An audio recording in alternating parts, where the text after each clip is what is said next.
ఒక కథలో మనవరాలు చిట్టిపొట్టి బట్టలు వేసుకుని కాలేజీకి వెళ్లడం చూసిన తాతయ్య, ఏంటమ్మా బట్టలు అని అడుగుతారు. అదేంటి తాతయ్య, ఇవి బట్టలే కదా, లేటెస్ట్ ఫ్యాషన్ మీకు అర్థం కాదులే. అయినా అబ్బాయిలపైన లేని ఆంక్షలు అమ్మాయిలపైన ఎందుకు అని అంటుంది. దానికి తాతయ్య తనని దగ్గరకు పిలిచి, అమ్మా, నువ్వు చదువుకున్న పిల్లవి కదా, అతి విలువైన ఖనిజాలు ఏంటో చెప్పు అని అంటారు. బంగారం, వజ్రాలు లాంటివి తాతయ్య అని అంటుంది. మరి తక్కువ విలువ గల ఖనిజాలు ఏంటి అంటే ఇనుము, రబ్బరు లాంటివి తాతయ్య అంటుంది. నీ విలువైన డైమండ్ రింగ్స్, బంగారు చైన్లు ఎక్కడ దాచావు? జాగ్రత్తగా బీరువాలో దాచాను తాతయ్య అని అంటుంది. మరి ఇనుముతో పనిముట్లు, రబ్బరుతో వస్తువులు చేసినవి ఎక్కడ ఉంటాయి? అవి ఎవరు ఎత్తుకెళ్తారు తాతయ్య? ఎక్కడైనా పెట్టొచ్చు అని అంటుంది. నేను కూడా అదే చెప్తున్నాను తల్లి. అమ్మాయిలు విలువైన ఖనిజం, బంగారం, వజ్రం లాంటి వాళ్ళు.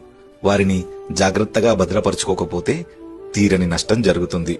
ఏ పెద్దవారికైనా మీరు వేసుకునే బట్టలపైన ఆంక్షలు పెట్టాలని ఉండదు, కానీ అవి చెడుని ఆకర్షించి వాటి వల్ల వచ్చే ప్రమాదాలను మీరు తర్వాత తట్టుకోలేరని జాగ్రత్త చేస్తాము అంతే. మేము మారాము తల్లి.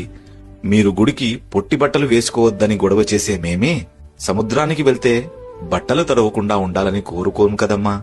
మీరు వేసుకునే బట్టలు మిమ్మల్ని జడ్జి చేయకుండా అర్థం చేసుకునే వారి ముందు మీరు ఎలాంటి బట్టలు వేసుకున్నా అది మీకు సంతోషంగా, మాకు గౌరవంగా ఉంటుంది.